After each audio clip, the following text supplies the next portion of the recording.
Sa ngayon sa XRP ay nasa isang maselang sitwasyon kung saan ang galaw ng presyo ay unti-unting sumisikip.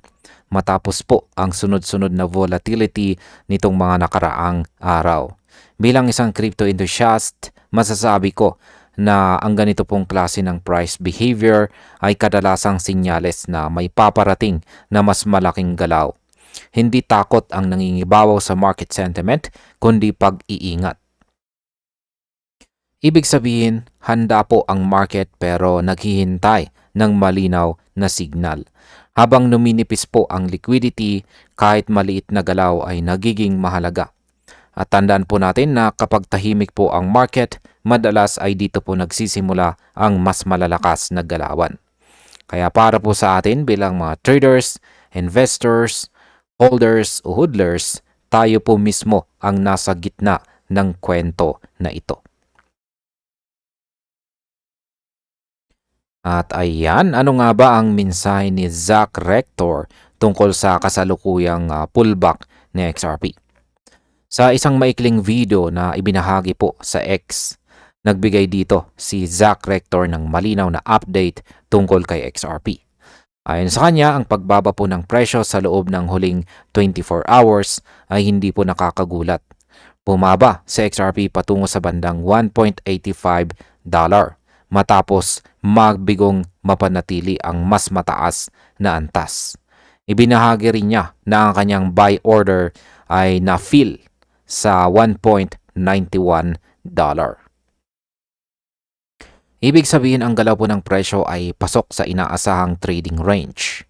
Hindi ito senyalis ng matinding kahinaan kundi isang normal corrective phase. Ngunit ngayon, papalapit na tayo sa mga antas kung saan kailangang pumasok ang mga buyers. Kung hindi po ito mangyari, maaring lumalim ang pullback. Ngayon ay bakit hindi po agad dapat kabahan? Ayan, bakit hindi po tayo dapat kabahan sa pagbaba ng presyo ni XRP? Malagang linawin po natin na ang kasalukuyang pagbaba ng XRP ay hindi agad nangangahulugan ng pagbabago sa long-term structure. Sa technical analysis, ang ganitong galaw ay madalas makita matapos po ang mabilis na pag-akyat. Tinatawag itong healthy correction. Sa madaling salita, humihinga lang ang market.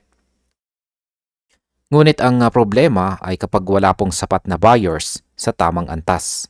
Dito po pumapasok ang konsepto ng momentum. Kapag nawalan po ng suporta ang presyo, mabilis itong hinihila pababa ng mga sellers.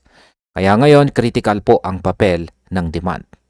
Para po sa atin na aktibong nagmo-monitor, ito ang yugto kung saan ang disiplina at tamang timing ang susubok sa atin. Ngayon ay bakit po ba napakahalaga ng $1.81 na price level para kay XRP?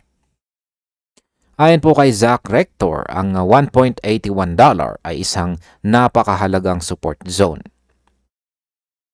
Ito ay tumutugma sa downside week na nabuo noong November 21. Sa technical perspective or pananaw, ang ganito pong level ay memorya ang market. Yan, may memorya po ang market dito.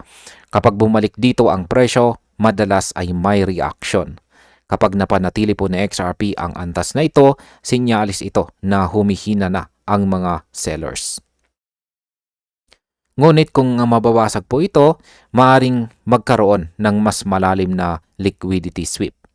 Ang ganitong galaw ay kadalasang mabilis at panandalian, ngunit masakit para sa mga over-leverage traders. Kaya mahalaga pong bantayan ang level na ito ng mabuti. Ano naman po ang ibig sabihin ng mga recovery attempts ni XRP sa ngayon? Ayan, binanggit din ni Zach Rector ang analysis mula sa Terra Precision Trade kung saan nakita sa XRP na tumalbog hanggang $1.95. Sa unang tingin, positibo po ito. Ngunit hindi pa ito sapat para sabihing ligtas na ang market. Ang $1.90 ay nananatiling critical low time frame support. Kapag hindi po ito nahawakan, maaaring bumalik ang selling pressure. Dito po madalas nadadapa ang mga traders na masyadong maagang nagiging bullish.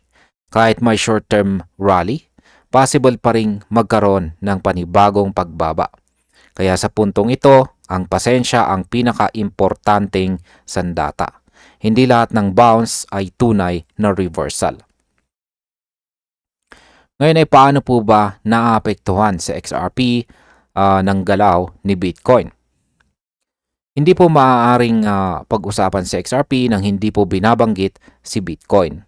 Ayon po kay Rector, anumang panibagong pagbaba ni Bitcoin ay maaaring hilain pababa sa XRP.